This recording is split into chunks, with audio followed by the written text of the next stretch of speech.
Hello students, मैं Annapurna Jha, degree college Manoharpur, department of history. आज मैं सेमेस्टर 3 ऑनर्स के पेपर 6 में तुर्क अफगान राज्य से संबंधित अक्ता प्रणाली के संबंध में चर्चा करूंगी।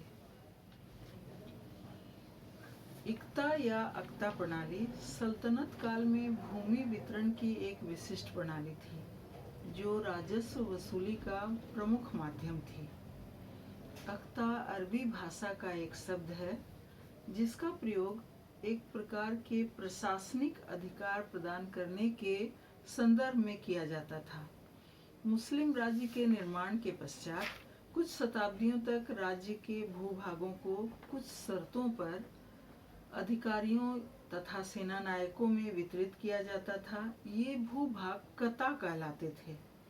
मुस्लिम क्षेत्रों के विस्तार के साथ राज्य को अधिक सैनिकों की आवश्यकता पड़ने लगी तथा सैनिकों की आवश्यकता को पूर्ण करने के लिए भू क्षेत्र का विस्तार आवश्यक हो गया।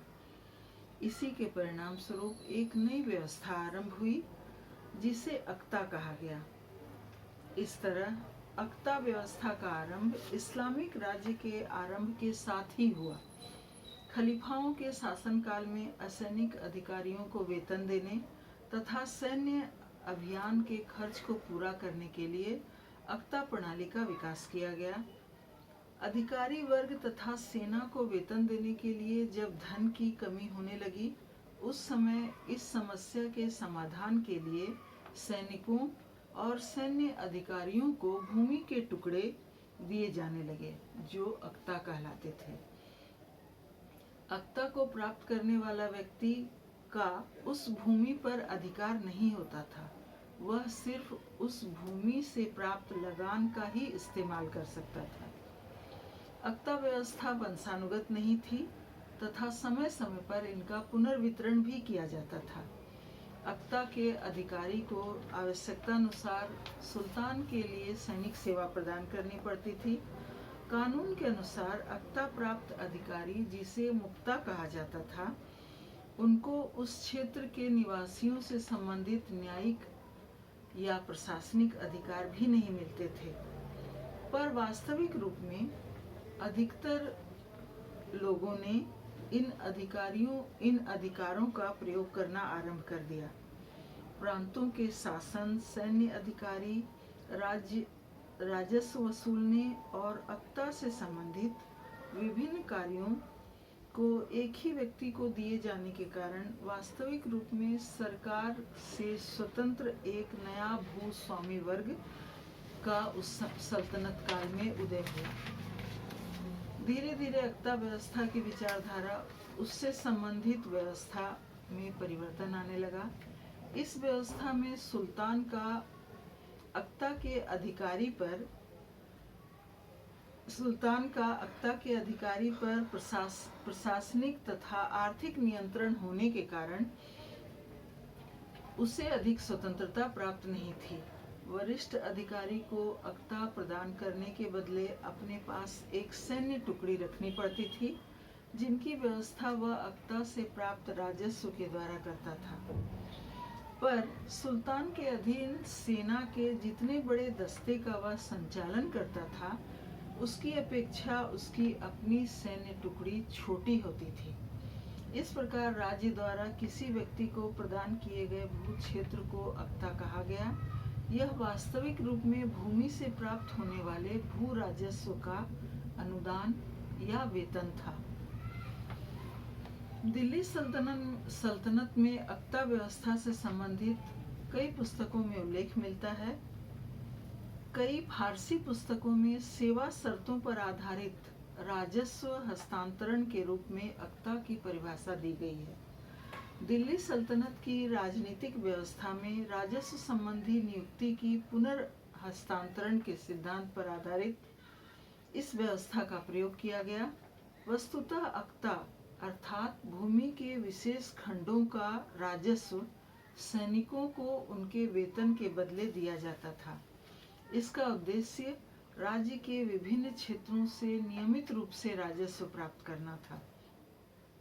अक्ता के अधिकारी अपने प्रदेश से राजस्व वसूल करके प्रशासन तथा सैन्य संबंधी खर्चों को रखने के बाद एक निश्चित राशि सुल्तान के दरबार में भेजते थे। अक्ता प्राप्त करने वाला अधिकारी मुक्ता, अमीर तथा मलिक कहलाता था। अक्ता प्राप्त करने का उद्देश्य अधिकारी का वेतन राजकोष के स्थान पर सीधे सीधे राजस्व स्रोत से प्राप्त करना था। खान, मलिक तथा अमीर अपने पद या ओहदे के अनुपात में भू राजस्व को अनुदान के रूप में प्राप्त करते थे, जिसका हिसाब उसके वेतन मूल्य के आधार पर तय किया जाता था। अक्सर भूमि के राजस्व से उन्हें अनुमानित आय से अधिक धन की प्राप्ति होती थी। कई ऐसे उदाहरण मिलते हैं जिनमें मुक्ता सिर्फ हिंदू क्षेत्रों को ही नहीं बल्कि अन्य अक्ताओं को भी पूरी तरह से या उनके कुछ क्षेत्रों को जीतकर अपनी अक्ता में शामिल कर लेता था। इस प्रकार वह अपने प्रभाव और अपनी ताकत को बढ़ाता था। संभवतः किसी मुक्ता को बड़ी अक्ता से छोटी अक्ता पर स्थानांतरित नहीं किया जा सकता था। ऐसा प्रयोग सिर्फ दंड देने के लिए ही किया जाता था। इसका उदाहरण कहीं कहीं मिलता है। जैसे इल्तुतमिश ने कबीर खां को मुल्तान की सूबेदारी से हटाकर पलवल की छोटी अक्ता दे दी तथा बलबन ने भी 1253 ईस्वी में किसलू खां को दरबार से निकालकर उससे नागौर की सत्ता से हटाकर कड़ा में नियुक्त कर दिया। निजाम उल मुल्क तूसी द्वारा सियासतनामा में दिए गए विवरण के अनुसार मुक्ता यानी अक्ता का अधिकारी अपनी प्रजा से उतनी ही धनराशि वसूल कर सकता था जितना उसे राज्य के द्वारा निर्देशित किया गया था। वह सिर्फ एक सरकारी अधिकारी था जिसे प्रशासनिक कार्यकुशलता के लिए नियुक्त किया गया था तथा नियमित अंतराल पर उसका स्थानांतरण आवश्यक था। भारत में अक्ता लागू करने का उद्देश्य तुर्कों के समक्ष था, क्योंकि सत्ता स्थापित करने के समय उनके समक्ष कई समस्याएं थी। एक विशाल क्षेत्र को जीतने के पश्चात उनके प्रशासन की जिम्मेदारी उन पर थी, पर उनके पास साधन काफी कम थे। स्थानीय स्तर पर उस समय राजपूत सामंतों का ही शासन था। यह स्पष्ट था कि आंतरिक विकेंद्रीकरण की प्रवृत्तियों और सीमा पर विदेशी आक्रमणों के बढ़ते हुए खतरे के कारण इतने बड़े प्रदेश पर प्रभावशाली शासन स्थापित करना अत्यंत कठिन कार्य था। ऐसी स्थिति में साधनों के समन्वित प्रयोग के द्वारा ही अपनी स्थिति को सुदृढ़ करके समस्याओं का समाधान किया जा सकता था। अतः ऐसी समस्याओं को खत्म करने के लिए ही 13वीं शताब्दी में अक्ता व्यवस्था की शुरुआत की गई। ऐबक तथा इल्तुतमिश ने इस व्यवस्था से काफी लाभ उठाया। उन्होंने भारतीय समाज से सामंती प्रथा को समाप्त करने तथा साम्राज्य के दूर दराज के हिस्सों को केंद्र से जोड़ने के लिए अक्ता प्रणाली को एक साधन के रूप में इस्तेमाल किया। इस व्यवस्था से तुर्क शासकों की आर्थिक आवश्यकता पूरी हुई तथा नए प्रदेशों में कानून और व्यवस्था की स्थापना के साथ साथ राजस्व वसूली की समस्या का भी समाधान हुआ। मोहम्मद गोरी की विजय के पश्चात जल्द ही उत्तर भारत में अक्ता व्यवस्था की शुरुआत हो गई थी। मोहम्मद गोरी ने 1191 ईस्वी में कुतुबुद्दीन ऐबक को हांसी में तथा मलिक नसीरुद्दीन अस्ताम को कच्छ का प्रदेश प्रदान किया था। ऐबक का कार्यकाल अत्यंत संक्षिप्त होने के कारण उसके समय में अक्ता व्यवस्था की अधिक जानकारी नहीं मिलती है। संभवतः इल्तुतमिश ने सुल्तान बनने के साथ ही अपने प्रशासन को व्यवस्थित करने के लिए अक्ता व्यवस्था की शुरुआत की।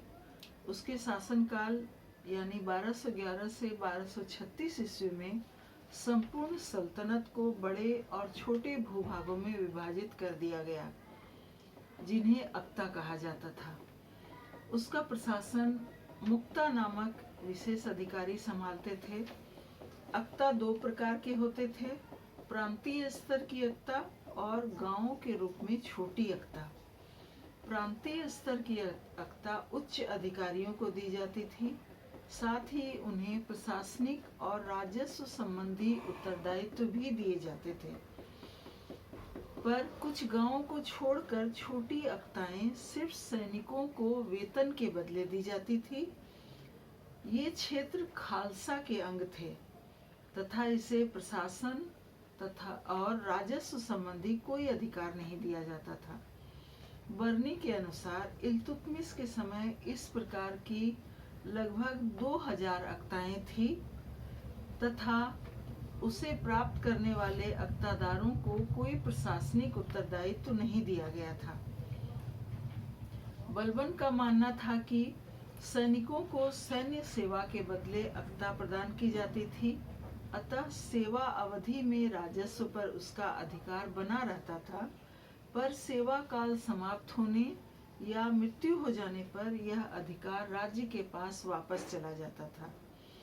अक्ता न तो पूरे जीवन काल के लिए प्रदान किया जाता था और न ही कोई अक्तादार अपनी अक्ता को उत्तराधिकारियों में हस्तांतरित कर सकता था, क्योंकि भूमि पर राज्य के अधिकार की समाप्ति से वित्तीय प्रभुसत्ता के खत्म हो जाने का खतरा था।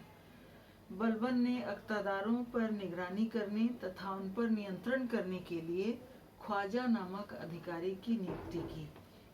खिलजी तथा तुगलक शासनकाल में अक्ता व्यवस्था में परिवर्तन लाया गया। 13वीं शताब्दी तक अक्ता के सैनिक, असैनिक तथा आर्थिक मामलों में मुक्ता को निर्णय लेने का अधिकार था, पर 13वीं शताब्दी के बाद राजस्व के मामलों पर केंद्र का नियंत्रण बढ़ गया। अक्ता में संग्रह किए गए धन से अक्तादार अपने और सेना के खर्च निकालने के लिए एक निश्चित राशि रखकर बाकी का धन सुल्तान के पास या खजाने में जमा करना पड़ता था। अलाउद्दीन खिलजी के शासनकाल में साम्राज्य की सीमाओं का अत्यधिक विस्तार हुआ। जैसे जैसे दूरवर्ती प्रदेशों को साम्राज्य की सीमा में शामिल किया गया, वैसे वैसे उन्हें अक्ता के रूप में बांट दिया गया तथा राजधानी के निकटवर्ती प्रदेशों को खालसा भूमि का अंग बना दिया गया। खालसा का पूरा राजस्व केंद्र के खजाने में जमा होता था और सैनिकों को नकद वेतन दिया जाता था। यह पद्धति मोहम्मद बिन तुगलक के शासनकाल तक चलती रही। इक्ता प्रदान करने की प्रथा जारी रही, पर उसमें प्रशासकीय नियंत्रण काफी बढ़ गया। तुगलक शासकों के समय अक्ता प्राप्त करने वाले अधिकारियों की अवस्था में बदलाव आया। गियासुद्दीन तुगलक ने अक्ता के राजस्व में मुक्ता की व्यक्तिगत आय और उसके अधीन रखे गए सैनिकों के वेतन को अलग अलग निर्धारित कर दिया। अक्ता के सैनिकों को नकद वेतन मिलता था तथा उनके लिए निर्धारित राशि से मुक्ता को कुछ भी लेने का अधिकार नहीं था। मोहम्मद बिन तुगलक के शासनकाल में अक्ता व्यवस्था में महत्वपूर्ण परिवर्तन आया, जब राजस्व संबंधी जिम्मेदारी मुक्ता और वली से लेकर एक नए अधिकारी वली उल खराज को सौंप दी गई। प्रतिवर्ष अक्ता की आय का निर्धारण करके राजस्व वसूली का कार्य ठेकेदारी पर दे दिया जाता था। फिरोज शाह तुगलक के समय अक्ता पर केंद्रीय नियंत्रण काफी कमजोर हो गया। फिरोज शाह ने अक्ता पर उत्तराधिकार को मान्यता दे दी तथा नियुक्तियों के हस्तांतरण पर भी रोक लगा दिया। सैनिकों को भूमि अनुदान के रूप में वेतन देने की प्रथा पुनः आरंभ कर दी गई। इसके अलावा अक्तादारों को कई विशेष अधिकार प्रदान किए गए। लोदी सुल्तानों के काल में भी यही प्रथा प्रचलित रही। जिसके कारण अक्तादारों की हैसियत और ताकत में काफ़ी वृद्धि हुई और केंद्रीय शासन कमज़ोर पड़ने लगा।